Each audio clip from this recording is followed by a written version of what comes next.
On came the fight back. Broke and facing a seemingly hopeless financial future, Footscray was railroaded into a merger with Fitzroy back in October 1989.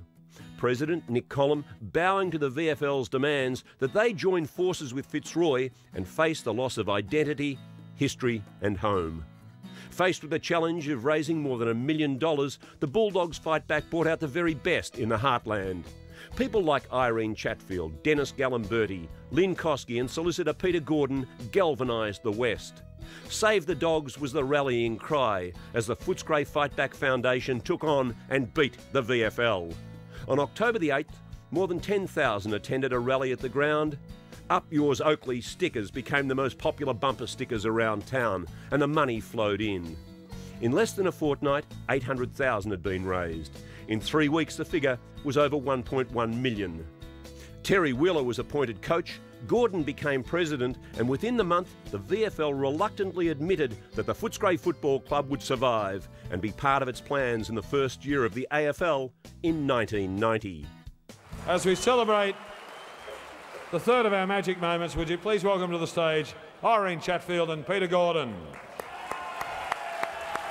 I'll start with you, Irene. Peter, you're on number 2, ladies first.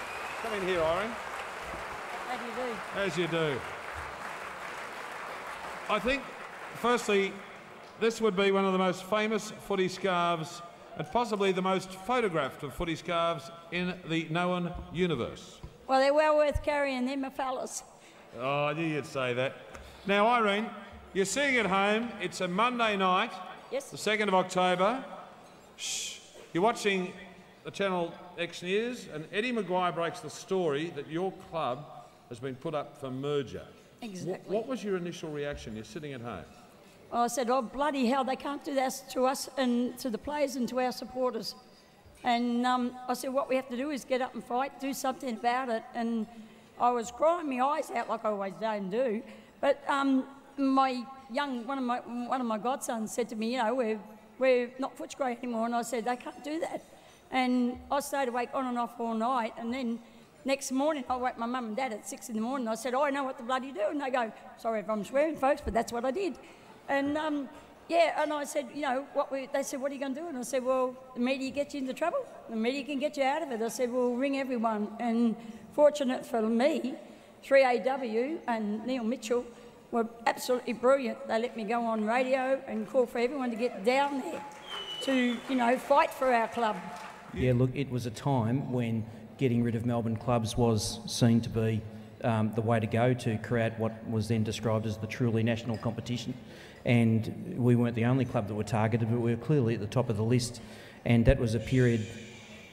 At, you know, I remember waking up on the morning of the 8th of October, 1989, the day of the famous rally, and I'd spent the day before trying to talk the players into coming along and coming out of the race to give a bit of momentum to the campaign. And I will always, can I say, remember the contributions of not every player thought it was a good idea for his career to come and support us at that time, but 3 blokes stood up and said, let's all do it. They were Barry Stanfield, Matt Hanbury and Tony Liberatore. Well, you wouldn't meet a nicer bloke off the field than our next inductee. But slip him into a Bulldogs jumper, give him a job to do, and he was one of the toughest blokes ever to play the game.